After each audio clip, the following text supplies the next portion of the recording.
Metsäkoneyrittäjä Ari Siltala, siinä on nyt sinun metsäkoneessasi ilman öljyä voideltu ketju. Sanopa ihan suoraan, että siinä vaiheessa kun tuo Jarmatin Kyllös-Matti sinulle tarjosi voiteluainetta teräketjuun, jossa ei ole öljyä, niin uskoitko? No mehän Matin kanssa on kauan aikoja näitä yhteistyötä tehty sillä lailla, että minä tuon Matin tunnen niin hyvin, että siltä voi ottaa mitä tahansa. Niin mielenkiinnolla otin ossoa tähän testiin, mitä on nyt testattu jo kuinka monta toista vuotta. Niin. Ja tämä ketju nyt tässä, se siis saa voiteluainetta jatkuvasti tuolta lisää? Joo, se joka kerta kun sahataan, niin se syöttää sinne sitä öljytöntä voiteluainetta. Koupio Lube, niin kuin tuo Jarmatin yläsavolainen tuotennimi kulkee. Tämän terän nopeus on sitten, sanotaanko, noin 100 kilometriä tunnissa, 44 metriä sekunnissa. Niin, niitä luokkia se riippuu itse kellään. Minulla on 16-piikkinen tuolla ja se pitäisi mennä 44 metriä. Kilometristä en osaa sanoa paljonko se on. No, Matti tulee itse vähän lähemmäksi. Kaikki varmaan niin kuin tässä filminkuvassa huomaa, että ketju tekee isossakin metsäkoneessa valtavan tiukan lenkin.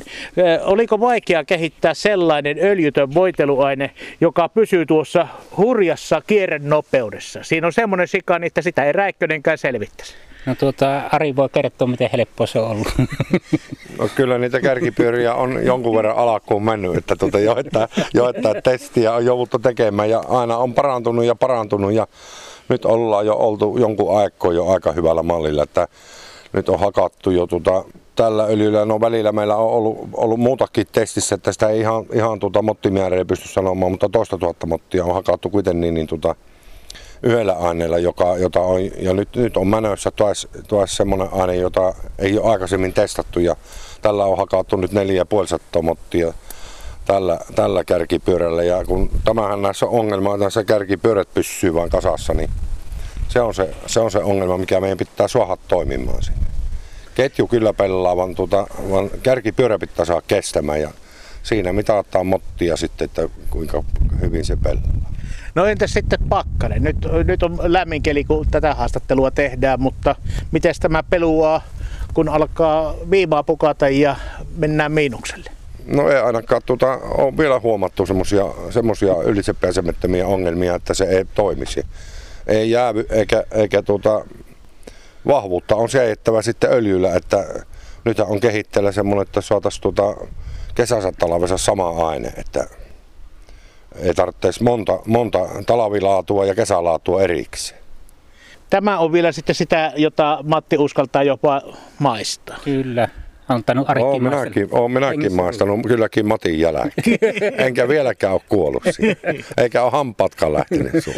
Eli Matti, sano lyhyesti, minkälaista raaka-aineista tämä on tehty? Se on lääketeollisuuden ja elintarviketeollisuuden raaka-aineista kasattu tuote. Eli siis voisi sanoa näin, että nautintakelpoista? Kyllä, joka sen mausta tykkää. Niin, ei niin hirveän herkullista, mutta pahempatakin on maistettu. Joo. Samanlaista ainetta, siis sanotaanko myrkytöntä ainetta, on myös tuo, Matti, sinun kehittämäsi väri. Tukit merkataan nykyisin standardilla. Joo, se on meillä ei tukkia merkata, mutta kun parrut merkataan. Mänty verkataan punaisella värillä ja kuusi verkataan sinisellä värillä ja sitten eri mitat, joko yhdistelmällä tai ilman mittaa. Ja tämä nimenomaan nopeuttaa ja helpottaa sitten tuon tukin lajittelua jatkossa, kun se täältä lähtee aju- ja teollisuuteen. Joo, ajumiehelle se on helpotus, se näkee sen suoraan jo, että mikä on parva ja mikä on tukkia, missä on väri. Eli käytännössä se äly asuu niin kuin tässä tietokoneessa? Sinne pitää saada se menemään. Se on sitten kysymysmerkki, onnistuuko se.